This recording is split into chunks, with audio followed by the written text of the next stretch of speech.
Hello friends, income tax के cases की series में आज जो केस हम लोग डिस्कस करेंगे उस केस का नाम है Manju Saran versus income tax officer. ये case 102 ITR tribunal short note 64 पर रिपोर्ट हुआ। मैटर जयपुर ITAT ने डिसाइड किया और इस केस का जजमेंट 20 फरवरी 2023 को आया।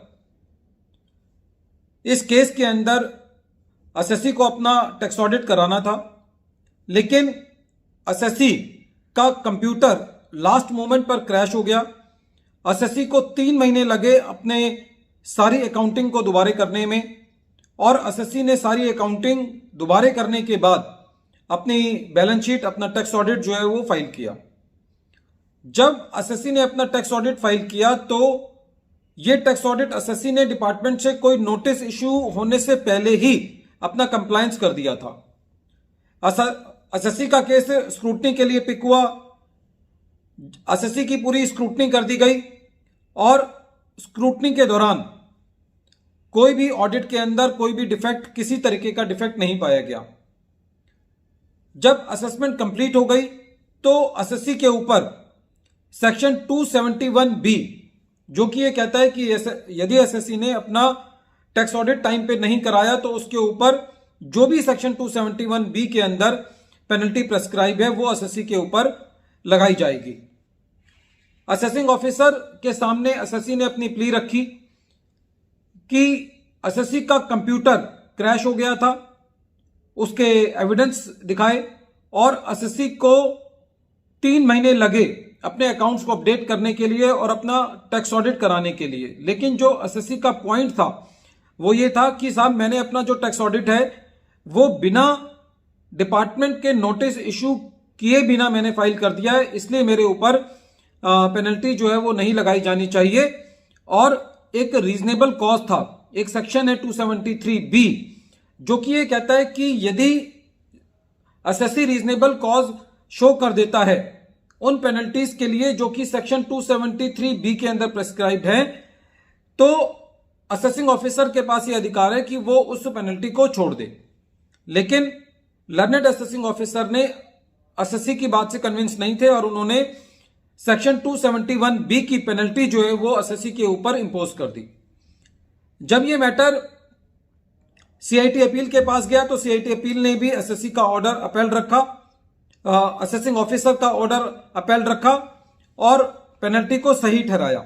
इसलिए एसएससी जो है वो आईटीएटी मूव किया। आईटीएटी ने ये फाइंडिंग दी कि सबसे पहले तो एसएससी ने जो अपना टैक्स ऑडिट सबमिट किया है वो बिना नोटिस इशू किए हुए किया है। दूसरा, आईटीएटी का ये कहना था कि इस केस में एसएससी अपना रीजनेबल कॉज, जो कि सेक्शन 273B में कवर होता है, वो दिखा पाया है कि एसएससी क्यों अपना टैक्स ऑडिट टाइम पर नहीं करा पाया। इसके अलावा आईटीएटी का यह भी कहना था कि कोई भी प्रेजुडाइज किसी भी पार्टी को नहीं हुआ है ये टैक्स ऑडिट डिले होने से, और किसी का कोई हार्म नहीं हुआ है। इसीलिए इस केस के अंदर जो लोअर अथॉरिटीज हैं, लोअर अथॉरिटीज मींस जो असेसिंग ऑफिसर है या जो सीआईटी अपील है, उसको एसएससी की रिक्वेस्ट को एक्सेप्ट कर लेना चाहिए था कि एसएससी के ऊपर सेक्शन 271B, जो कि ये कहता है कि टैक्स ऑडिट के अंदर यदि एसएससी ने टैक्स ऑडिट फाइल नहीं किया है या टाइम पे फाइल नहीं किया है तो उसकी पेनल्टी के बारे में कहता है।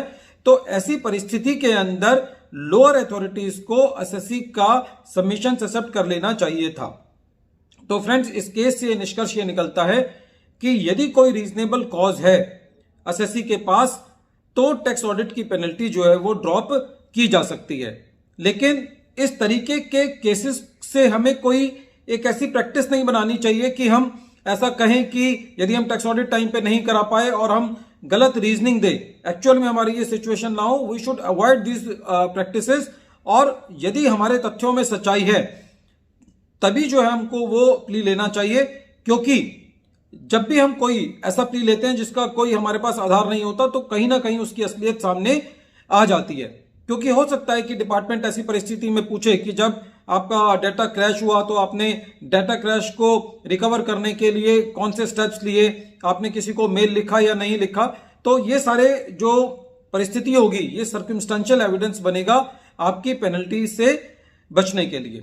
वीडियो के अंत में एक बार फिर मैं केस का नाम रिपीट कर रहा हूं। केस का नाम है Manju Saran versus income tax officer और ये case 102 ITR tribunal short note 64 पर रिपोर्ट हुआ। मैटर जयपुर ITAT की SMC बेंच ने डिसाइड किया और इस केस का जजमेंट 20 फरवरी 2023 को आया। Thank you friends.